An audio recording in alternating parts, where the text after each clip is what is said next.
today. Let me begin with a simple but powerful observation. History is full of moments when alliances shift, when empires stumble, and when the seemingly unshakable order suddenly begins to tremble.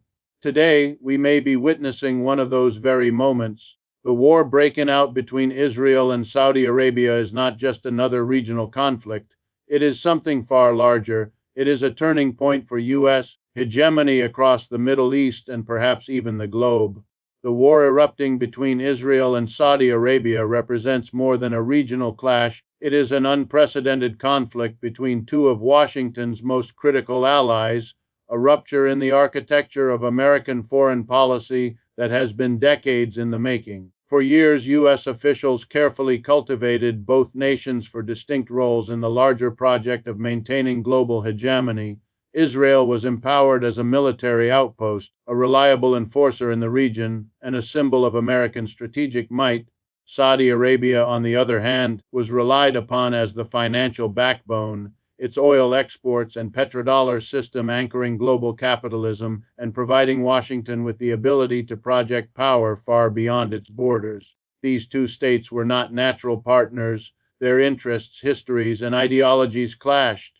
Yet the United States worked tirelessly to keep them aligned, or at least restrained, because their cooperation, or at the very least their non-confrontation, was essential for the stability of U.S. dominance in the Middle East. Now, that delicate balance has collapsed and the consequences are enormous. To fully grasp why this war is so significant, we must understand the historical choreography Washington engineered. Since the mid-20th century, the United States viewed Israel as its most dependable regional ally, often granting it billions in aid and advanced weaponry. Meanwhile, Saudi Arabia was courted for its oil wealth, with successive administrations guaranteeing security to the Saudi monarchy in exchange for loyalty to U.S. energy and financial systems. These two nations represented the twin pillars of America's regional strategy, military strength, and economic leverage. And yet, beneath the surface, there always existed deep tensions rooted in cultural, religious, and geopolitical rivalries. What makes the present war unprecedented is not simply that those tensions have erupted, but that they have done so in defiance of the very power that once held them together, the United States. Imagine for a moment the position Washington now finds itself in. It has invested decades of diplomacy, trillions of dollars, and countless military operations to build an order in which Israel and Saudi Arabia would function as complementary pieces of its imperial puzzle. Instead, these supposed partners are now dismantling that puzzle themselves, turning their arsenals inward at one another. This is not a mere crack in the facade of U.S. power. It is a direct challenge to the very premise that the United States can manage and control the Middle East. Every missile launched, every airstrike carried out becomes not just an attack between Israel and Saudi Arabia, but a symbolic strike against the myth of unshakable American authority. The hooks here are undeniable. This is not just a war between two states. It is a war that places Washington in an impossible dilemma. Whom does it support? If it stands by Israel, it risks alienating the Saudis, jeopardizing access to oil markets that underpin the global economy. If it sides with Saudi Arabia, it risks betraying Israel and igniting backlash from one of the most influential political lobbies inside the United States. Either path fractures alliances that were once thought unbreakable. The world is now watching the U.S. stumble in a region it once dominated without question. And the most striking part is this: the conflict shows that the very tools Washington once used to secure its hegemony, alliances, military aid, economic dependence, are no longer enough to prevent allies from turning into enemies. The contradictions have boiled over, and what we are witnessing may mark the beginning of a far larger unraveling. The unprecedented nature of this war lies not only in who is fighting, but in what it reveals: the limits of empire and the fragility of power that once seemed absolute. The outbreak of war between Israel and Saudi Arabia has placed Washington in a dilemma so severe that it exposes the contradictions of empire more clearly than ever before. For decades, U.S. foreign policy in the Middle East has rested on the assumption that it could control the region by simultaneously supporting both nations. Israel was cultivated as America's closest military ally, equipped with the latest weaponry and backed by unwavering diplomatic cover on the global stage. Saudi Arabia, meanwhile, was embraced as the indispensable oil power, a monarchy whose vast resources underpinned the global economy and guaranteed the dominance of the petrodollar system. Both relationships were central to America's geopolitical strategy, but never before has Washington been forced to choose between them. Now, the eruption of direct hostilities between these two pillars leaves the United States caught in a trap of its own design, compelled to make a choice that will inevitably come at the expense of its global standing. This is not a simple diplomatic challenge, it is a strategic nightmare. To throw its weight behind Israel, as it has so many times before, would affirm loyalty to its most militarized partner, but the costs would be staggering. Alienating Saudi Arabia would mean jeopardizing access to oil supplies that still hold enormous sway over global markets. A surge in oil prices, disruptions in shipping lanes, or even a Saudi pivot toward China or Russia would carry ripple effects far beyond the Middle East, destabilizing economies in Europe, Asia, and even within the United States itself. Imagine American households already struggling with inflation now facing soaring fuel costs, triggered by a war between two of Washington's own allies. That is not simply foreign policy failure, it is political dynamite at home. On the other hand, if Washington leans towards Saudi Arabia, it risks undermining its long-standing alliance with Israel. Such a move would trigger outrage from powerful domestic lobbies and political factions that have tied U.S. credibility to unwavering support for Israel's security. The backlash would reverberate not only in Congress and the media, but also among voters who see U.S. protection of Israel as non-negotiable. The political fallout could paralyze Washington's decision-making, fueling divisions at home while weakening its reputation abroad. The world would see an America that cannot stand firmly with its closest ally when tested, signaling vulnerability in the very heart of its global network of partnerships. The hook here is undeniable. The United States, long accustomed to dictating terms, now finds itself cornered by the very alliances it built. The weapons it supplied, the money it invested, the promises it made, these tools of control have turned into shackles. Each option carries risks so great that even the most powerful empire cannot escape unscathed. This is the definition of a no-win scenario, a foreign policy trap that reveals the limits of U.S. power more vividly than any speech or theory could. Every war tests the alliances that sustain empire, but this one is different. It is not about managing adversaries, it is about managing allies who have turned their fury on each other. That distinction makes all the difference. Washington cannot mediate without choosing a side, cannot remain neutral without appearing weak, and cannot intervene militarily without risking escalation into a larger regional war. The dilemma is total, and the world is watching to see which path the United States will take. In either case, the result is the same: diminished authority, weakened credibility, and the unmistakable image of an empire facing its limits. When nations like Israel and Saudi Arabia, both central to the USA-crafted order in the Middle East, erupt into direct conflict, the fallout is not confined to battlefields or political chambers. It ricochets across global markets and economies with devastating speed. Wars are not just fought with missiles and tanks, they are fought through currencies, oil prices, and supply chains that touch the lives of ordinary people far removed from the front lines. The United States, already grappling with inflation, debt, and deep inequality at home, finds itself facing the possibility of a new economic shock triggered by this war.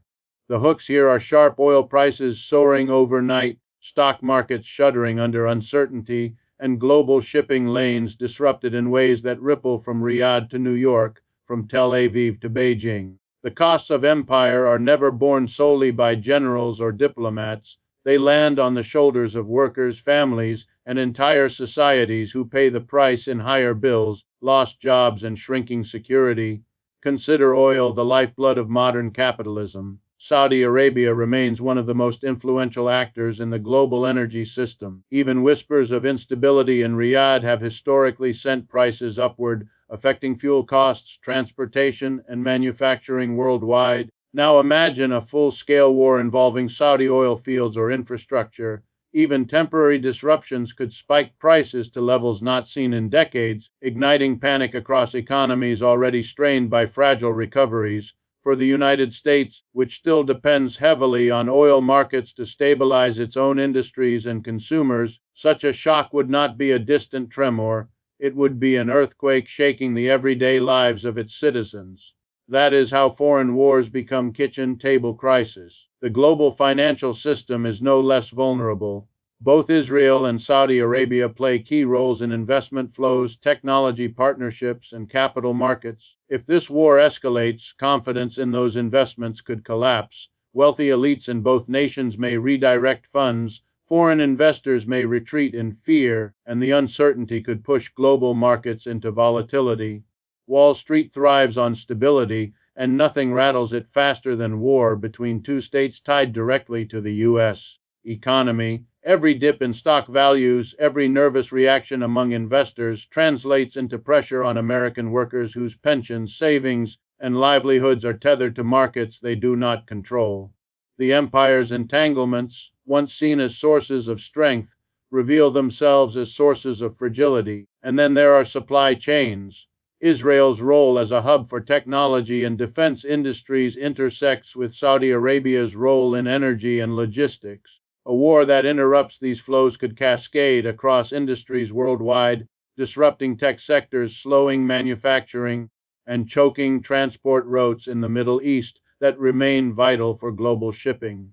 The world is still reeling from the aftershocks of the pandemic supply chain crisis. Another disruption, driven this time by war between U.S. allies, could plunge economies back into turmoil with shortages, delays, and rising prices felt across continents. The ordinary consumer standing in line at a grocery store or trying to pay utility bills would feel the war's consequences, as if the battles were being fought on their own streets. Here lies the most unsettling hook. The United States, long the architect of this order, may find itself powerless to prevent the economic blowback. The empire is discovering that its dominance comes with liabilities it cannot contain. The war is not simply a political or military crisis, it is an economic time bomb with global reach. Each passing day of conflict tightens the pressure on fragile economies, magnifies inequality, and chips away at the illusion that the U.S. can shield itself from the chaos its alliances generate.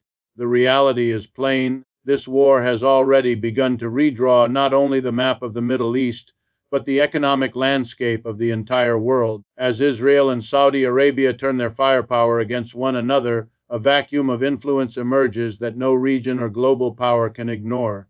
Wars do not happen in isolation. They reshape the architecture of alliances, create openings for rivals, and shift the balance of power in ways that last far beyond ceasefires.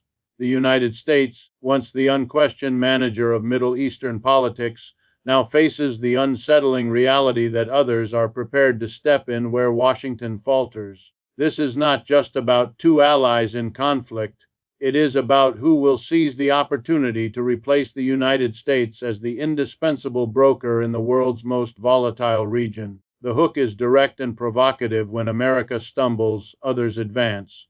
And right now, the contenders are lining up. China sees in this conflict not only risk but also remarkable opportunity. For years, Beijing has been expanding its Belt and Road Initiative across Asia, Africa, and the Middle East, investing in infrastructure, ports, and trade routes that bypass Western control. A war between Israel and Saudi Arabia destabilizes U.S. influence and opens doors for China to present itself as a neutral, pragmatic mediator. Unlike Washington, which has long tied its diplomacy to military dominance, Beijing can arrive with investments, loans, and promises of development, tools that appeal to nations weary of endless wars.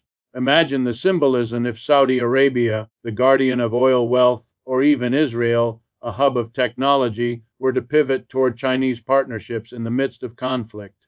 That would not just weaken U.S. hegemony, it would mark the rise of a truly multipolar order.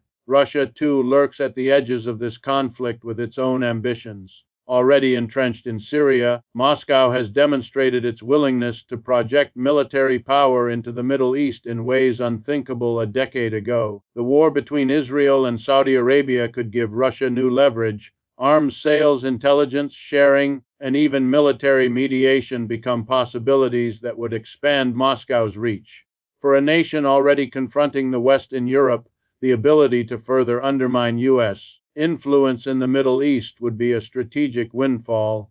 Russia thrives on exploiting moments of American weakness, and nothing signals weakness more clearly than the inability to prevent allies from turning against one another. Regional powers, long overshadowed by the U.S., also see an opening.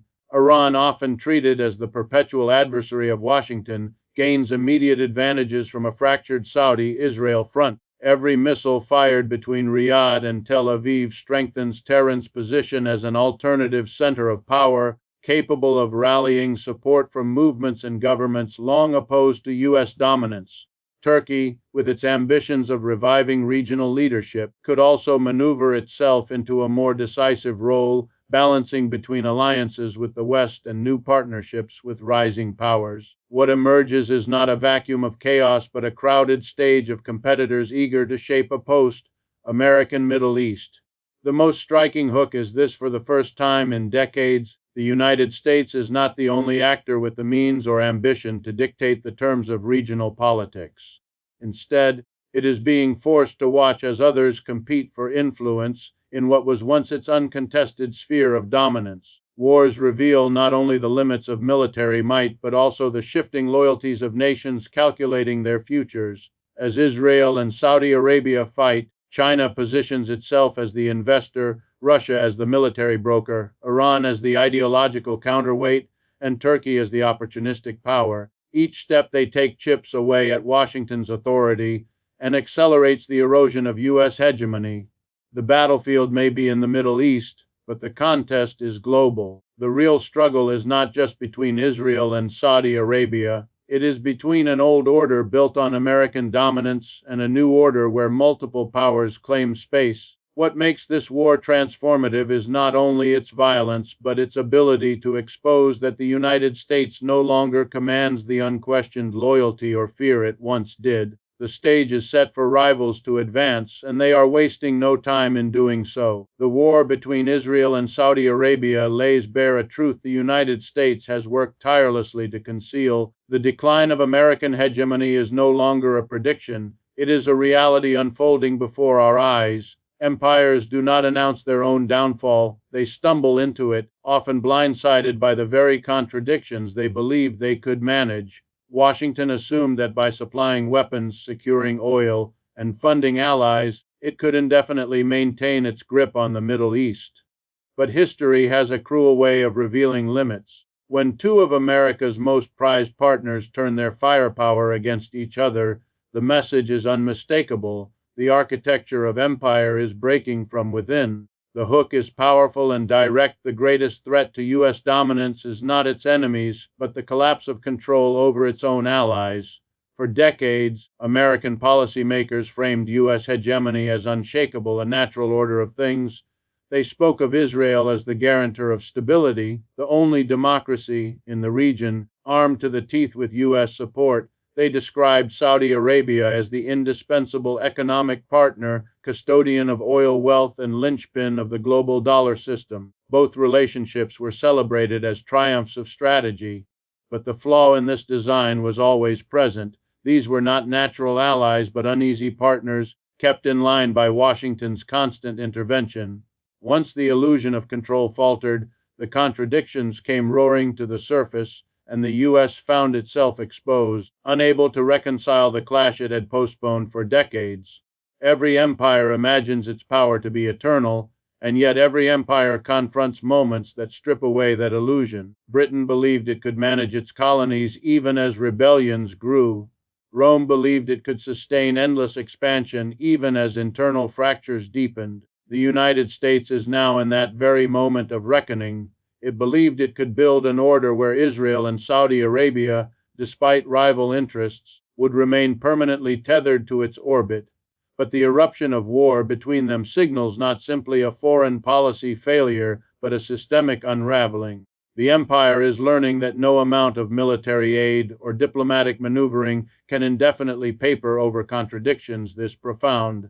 The hooks are sharp and unavoidable. Washington is now forced into a no-win scenario. Whichever side it supports, it risks tearing apart the fragile network of alliances that has sustained its dominance. The mere fact that such a choice must be made is proof that U.S. hegemony is weakening. True dominance means not having to choose, not facing crises that expose weakness. The United States once claimed to be the indispensable power, the arbiter of peace, the manager of conflicts. Now it looks more like a desperate referee, unable to stop the very match it set up, watching its influence drain away with every missile fired between its supposed allies. And here lies the deeper lesson. Decline does not always arrive with defeat in battle or collapse of borders. Sometimes it arrives through the slow erosion of authority, the steady accumulation of contradictions, the moment when allies no longer heed their patrons' commands. The war between Israel and Saudi Arabia is not just another regional conflict. It is a mirror held up to the United States, reflecting back the limits of its control. The cracks in hegemony are widening, and what once looked like unshakable dominance now looks fragile, vulnerable, and increasingly unsustainable. The world is beginning to see that the American empire, like all that came before it, carries within itself the seeds of its decline. The war between Israel and Saudi Arabia is not just another eruption of violence in a region long scarred by conflict. It is a signal that a new geopolitical order is emerging, one where American dominance no longer dictates every outcome. For decades, the United States built its foreign policy on the presumption that it alone could manage Middle Eastern affairs, bending alliances and conflicts alike to its will. But what we are witnessing now is the undoing of that presumption. When Washington's two most crucial allies descend into war despite its watchful eye, the entire premise of U.S. hegemony collapses, and in that collapse, space opens for a different kind of world, one shaped not by a single empire but by a web of competing powers and shifting alignments. The hook here is undeniable. What looks like chaos in the short term may in fact be the birth pangs of a new order that rewrites the rules of global politics. This transformation is not theoretical, it is already underway. The United States once enjoyed a monopoly on shaping outcomes in the Middle East. Today, that monopoly is broken. China has stepped forward as an economic partner, offering loans, infrastructure projects, and energy deals without the political strings Washington always demanded. Russia asserts itself militarily, leveraging its foothold in Syria and its willingness to challenge U.S. dominance to expand its influence. Regional players, Turkey, Iran, even smaller Gulf states, sense the shift and position themselves not as followers of Washington's agenda, but as independent actors negotiating their own roles in the evolving order. What emerges is not a simple handoff of power from one empire to another, but a genuinely multipolar arrangement in which no single state commands obedience as the United States once did. The breakdown of the old system is visible in the very logic of the Israel-Saudi conflict. Both nations, once tethered tightly to Washington's orbit, are now acting with increasing autonomy, willing to risk war even when it undermines the very power that sustained them for decades. This independence is not accidental, it reflects a broader global trend. Nations across the world are no longer satisfied to play subordinate roles in an American-led hierarchy. They are forging their own alliances, experimenting with new institutions, and creating channels of cooperation that bypass Washington altogether. The rise of organizations like BRICS, the growing use of non-dollar currencies in trade, and the strengthening of regional blocs all point to a world no longer held together by U.S. power alone. The hooks grow sharper when we consider the symbolic weight of this conflict. For years, U.S. leaders promised that their alliances guaranteed stability, that their presence ensured peace, and that their power was indispensable. But here is the reality. Instead of stability, we see destabilization; instead of peace, escalation; instead of indispensability, irrelevance. And the rest of the world is paying attention. Countries that once deferred to Washington now calculate their futures differently, asking not how they can align with the US, but how they can insulate themselves from the instability US hegemony now produces. This war, then, does more than expose America's decline, it accelerates the formation of alternatives.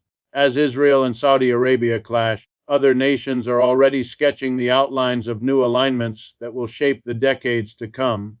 Economic ties with Beijing, military arrangements with Moscow, regional pacts among Middle Eastern states. These are the building blocks of a multipolar world order. The United States may remain powerful, but it is no longer unrivaled, no longer the sole arbiter of global affairs. That is the true turning point revealed in this conflict. The old order is collapsing, and a new one is rising in its place. Friends, let me close with this. We are at a crossroads. The war between Israel and Saudi Arabia is more than a headline, it is a warning sign. It warns us that the old order is crumbling, that US hegemony is reaching its limits, and that the future will not be decided in Washington alone. The choice before us is whether we allow that future to be shaped by more wars, more suffering, more empire, or whether we begin the hard work of building something different, something better, something that puts people before power. That, my friends, is the real turning point we must face. Thank you.